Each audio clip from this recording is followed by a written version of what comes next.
নতুন আশা আর অফুরান সম্ভাবনা নিয়ে হাজির ইংরেজি নতুন বছর। পুরনো বছরের গ্লানি ও আক্ষেপ ভুলে সুন্দর আগামীর প্রত্যাশায় শুরু হয়েছে নতুন বছর। লেজার শো, হাজারো ড্রোনের আলো আর আতশবাজির ঝলকানিতে ছেয়ে গেছে আকাশ। উৎসবমুখর পরিবেশে এভাবেই নতুন বছরের সূচনা করে চীনের বিভিন্ন প্রদেশ।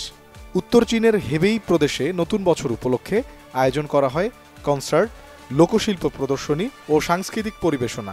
রং বেরঙের আলোয় নতুন বছরকে বরণ করে নেয় চীনের বাসিন্দারা। চীনের মতো বিশ্বের অন্যান্য দেশেও নতুন বছরকে বরণ করে নিতে ছিল নানা আয়োজন। নতুন বছরের প্রথম প্রহরে আলোর খেলা শুরু হয় নিউজিল্যান্ডের আকাশে। ঘড়িতে 12টা বাজার সাথে সাথেই বর্ণিল আতশবাজি, লেজার লাইটের আলোকছটা স্কাই টাওয়ারে। উদযাপনের রঙে রঙিন হয়েছে অস্ট্রেলিয়ার সিডনির হারবার ব্রিজ ও অপেরা হাউস। আলোর ঝলকানির সাথে আতশবাজিতে উচ্ছ্বাস আনন্দে মাতেন লাখো মানুষ। এবছর 9 টন আতশবাজির প্রদর্শনী হয় সিডনিতে। 2025কে বরণে বর্ণিল সাজে সজ্জিত হয় যুক্তরাষ্ট্রের নিউ ইয়র্কের টাইমস স্কয়ার। সেখানে নতুন বছর শুরুর পরপরই new year's eve crystal ball থেকে জ্বলে ওঠে 32,000 বাতি। জনপ্রিয় চত্বরটিতে সাংস্কৃতিক অনুষ্ঠানের বর্ষবরণের উৎসবে মেতে ওঠেন নিউ ইয়র্কবাসী। এবারও আতশবাজির রঙিন আলো ছাড়িয়েছে যুক্তরাজ্যের লন্ডন ব্রিজে।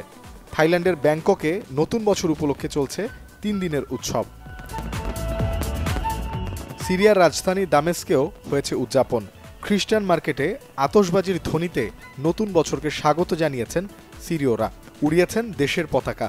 যুদ্ধবিধ্বস্ত ইউক্রেনে ছিল না চোখে পড়ার মতো আয়োজন। গেল 2 বছরের মতো এবারও কিয়েভের মাইদান স্কয়ার ছিল অনেকটা জনশূন্য।